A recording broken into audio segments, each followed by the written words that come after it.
Hello student, welcome in today's session. Today we are going to learn about the effect of biotech on the human health. How biotechnology having the effects on human health. In last video we have seen about the transgenic plants and transgenic animals. Now the today's point it is about an bioethical issue. What is the bioethics? Bioethics means that is that rDNA technology or genetic engineering it is useful for society or not? It is the significances or uses from the rDNA technology it is good for the society or not? Genetic इंजिनिअरिंगद्वारे किंवा recombinant DNA टेक्नॉलॉजीद्वारे जे काय त्यांचा जो काय वापर सोसायटीसाठी करतो आहे आपण रिसर्च फील्डमध्ये त्यांचा वापर होतो आहे तो खरंच योग्य आहे अथवा नाही. जसं आपण जेनेटिकली मॉडिफाईड कॉटन बनवलेला आहे ज्याला आपण बीटी कॉटन म्हणतो त्याच्यामध्ये बॅसिलस थुरेंजिनेसिस या बॅक्टेरियाचा जीन आपण इन्सर्ट केलेला आहे आणि तो त्या झाडाचं स्टेम लीफ आता असं बनलेलं की त्याला जर बोंडआळीने खाल्लं तर बोंडआळी उपासमारीने मरते आणि हळूहळू त्यांना नष्ट करणं सोपं जातं. But that cotton it is in a fibrous fruit. कापसाचा वापर आपण कापसाचा वापर आपण कापड तयार करण्यामध्ये वापरतो, फायबर्स तयार करण्यामध्ये वापरतो. कॉटनचं जे फायब्रस फ्रूट आहे त्याचा वापर आपण फायबर फॉर्मेशनसाठी वापरतो. त्यामुळे शरीरावर त्याचे घातक इफेक्ट होणार नाहीत कदाचित, पण न्यूट्रिशनमध्ये वापरला जाणारा एखादा पदार्थ असेल, मेडिसिनमध्ये वापरला जाणारा एखादा पदार्थ असेल, आयदर वॅक्सिन असेल किंवा अँटीबायोटिक असेल, त्याचा वापर कसा होतो आहे समाजावर, that is called as a bioethics. That ethics when it is related with the living things, when it is related by a plant, when it is related by an animal, microorganism, then it is called bioethics. समाजाच्या चांगल्यासाठी आपल्या बाजूला जे कोणी राहत आहे त्यांच्या चांगल्यासाठी रिसर्च फील्डसाठी जेव्हा आपण या बायोटेकच्या नॉलेजचा उपयोग करतो तो योग्य आहे अथवा अयोग्य आहे हे समजणं म्हणजे बायोइथिक्स. तर आजच्या पॉईंटमध्ये आपण बघूयात की बायोटेक्नॉलॉजीचा कसा इफेक्ट होतो ह्युमन हेल्थवर. But that all points are negative points of the biotech. Biotechnology it is having a vast impact on the all criteria regarding with the Indian society or at the world society. समाजाच्या सगळ्या बाजूंनी बायोटेक्नॉलॉजीचा खूप मोठा impact आहे, effect आहे आणि त्याचे वापरही काही काही चांगले आहेत. But it having also its black face or the negative side also. That every coin having its two side just like that. प्रत्येक गोष्टीला दोन बाजू असतात तसं याही गोष्टीला दोन बाजू आहेत. जसं बायोटेक्नॉलॉजीचे भरपूर उपयोग आपण आत्तापर्यंत बघितले, पण बायोटेक्नॉलॉजीचा थोडासा निगेटिव्ह चेहरा आपण आज बघणार आहोत. That is the first point, allergies. Allergies, these are the negative reactions developed by the body against the effect of antigen, against the effect of any environmental factor, against the effect of any nutritional or food factor.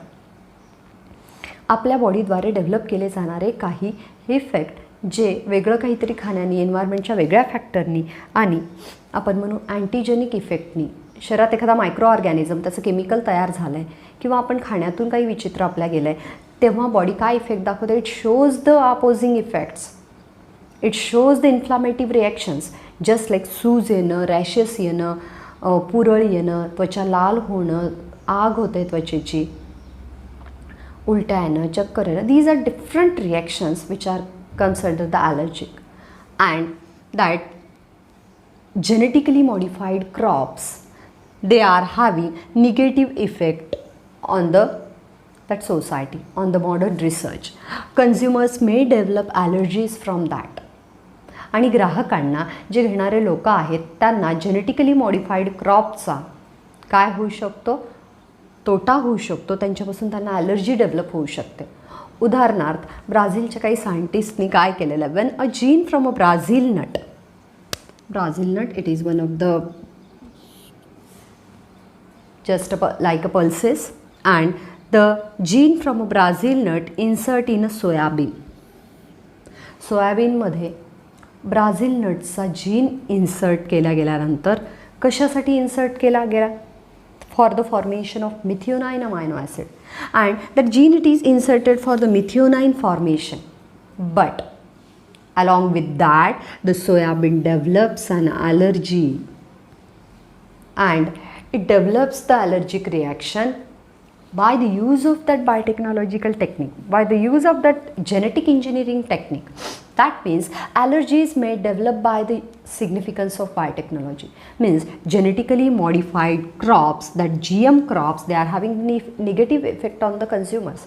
They are having negative effect on the plants and animals.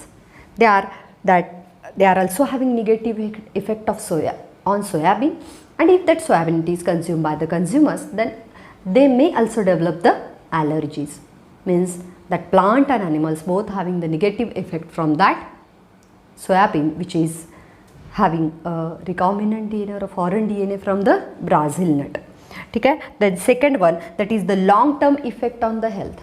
You know that genetically modified crops, they are created in very critical way, but it is very short term effect, but it having a long term effect on the human health. त्याचे परिणाम खूप पिढ्यांसाठी भोगावे लागणार आहेत पुढे सगळ्या human बिंग्सला. जेव्हा आपण जेनेटिकली मॉडिफाईड क्रॉप्सच कन्झम्पशन करू, it having a long term effect on our many generations, then it is called as long term effect on the health.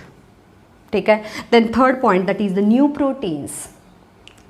You know that proteins are the final product of the sequence of nucleotides.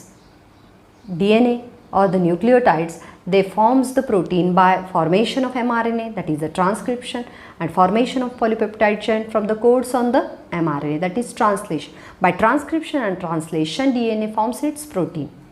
And when proteins form the genetically modified crop, when proteins are formed from the GM crops, जेव्हा genetically modified crops protein तयार करतात, असे plants ज्यांचे gene modify केलेले आहेत, already जे एक्झिस्टन्समधलं असलेलं genetic material आहे ते चेंज केलेलं आहे, त्याच्यामध्ये नवा जीन इन्सर्ट केलेला आहे, एखादा जीन डिलीट केलेला आहे, एखादा जीन अल्टर केलेला आहे. That may be the development of genetically modified crops. And when proteins from that crops are extracted or they are used, then they are become a parts of our food. जर आपण हरभऱ्यामध्ये किंवा मुगामध्ये किंवा वाटाण्यामध्ये जर foreign डिझार्ड gene insert केलेला असेल, that is the genetically modified crops, and protein from that crops when we are consumed, they are become our part of food, then they are having effect on human health, but that effects are till unknown. That is to be under research. त्याच्यावर research चालू आहे की त्या प्रोटीन्सचा सुद्धा आपल्या शरीरावर काहीतरी घातक परिणाम होत असेल. Next, that last one, that is the food additives. What are the food additives? That genetically modified crops they adds additional nutrient into food. GM crops आहेत, उदाहरणार्थ आपण म्हणू ड्रायफ्रूट्स आहेत, they are having the minerals, vitamins, and they are add the additional nutrient to our food. And when they are become genetically modified crops, that genetically modified crops, it adds additional nutrient into our food.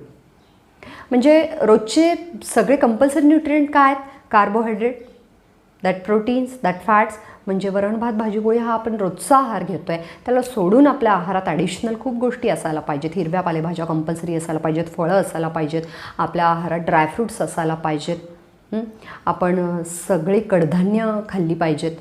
तर these are all balanced nutrient, आणि आपण ह्या balanced न्यूट्रिएंटच्या माध्यमातून genetically modified क्रॉप्सला आपल्या आहारात समाविष्ट करू शकतो. पण त्याचसोबत ते जर आपल्या आहाराचा भाग बनतील तर त्यापासूनचे उपयोग असतात. त्यांच्यापासून अँटीबॉडीज पण बनू शकतात.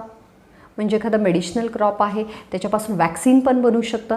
Means food, antibodies, vaccines, these are uses of genetically modified crops. And for the additional nutrient, for the vaccines, for the antibodies, we can use the genetically modified crops, but there may be possibility of development of antibiotic vaccine resistant strains. पण ज्या झाडांचा आपण antibiotic किंवा vaccine तयार करण्यासाठी वापर करू त्या झाडामध्येच antibiotic vaccine resistant strain develop होण्याची चान्सेस असतात. समजा आपण एखादा बॅक्टेरियाचा जीन आहे जो डिसीज कॉज करतो एखादा, पण तो त्याच वेळेस दुसऱ्या एखाद्या डिसीजला अपोजेबल असं त्याच्याकडे एक जीन आहे. जसं आपण बघतो पक्सी that one of the penicillium, it is one of the fungi. The gene from penicillium which produce the penicillin, it may having the bad effect on the bacteria. Just like that fungi, काही आपण झाडांचे jeans वापरून, काही बॅक्टेरियाचे gene जर झाडामध्ये टाकले, मग ते जेनेटिकली मॉडिफाईड क्रॉप्स कसं होईल, दॅट अँटीबायोटिक आणि वॅक्सिन फॉर्मेशनसाठी तयार होईल. बट त्याच वेळेस त्या झाडात अँटीबायोटिक आणि व्हॅक्सिनच्या विरोधात पण जीन तयार होऊ शकतो. म्हणजे जे आपण चांगलं करायसाठी जाऊ त्याचा बॅड इफेक्ट पण होऊ शकतो. Then many users in modern societies create many bioethical problems. आणि अशा तऱ्हेनं आपण बायोटेक्नॉलॉजीचा खूप फील्ड्समध्ये वापर करत असू तर त्यामुळे सोसायटीमध्ये रिसर्च सायन्समध्ये खूप बायोइथिकल इश्यूज प्रॉब्लेम्स निर्माण होऊ शकतात. जेव्हा लिव्हिंग ऑर्गॅनिझमचा वापर आपण समाजाच्या काही मर्यादित गोष्टीसाठी करतो आहे त्याला आपण बायोइथिक्स म्हणतो. That may create a bioethical issue. Then Indian government set up one of the committee that is the genetic engineering approval committee for the safety of this genetically modified crops, for the safety of biotechnology and its uses in the many fields, just like the medicine, just like the supplementary nutrients, just like the crop development, just like the enhancement of crop and food development. These are researches in the human diseases. In these various fields, we can use the biotechnological product.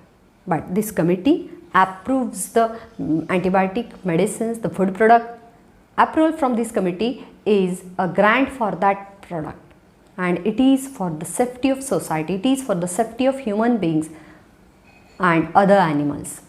These are the effect of biotech on human health. Thank you student for today's video.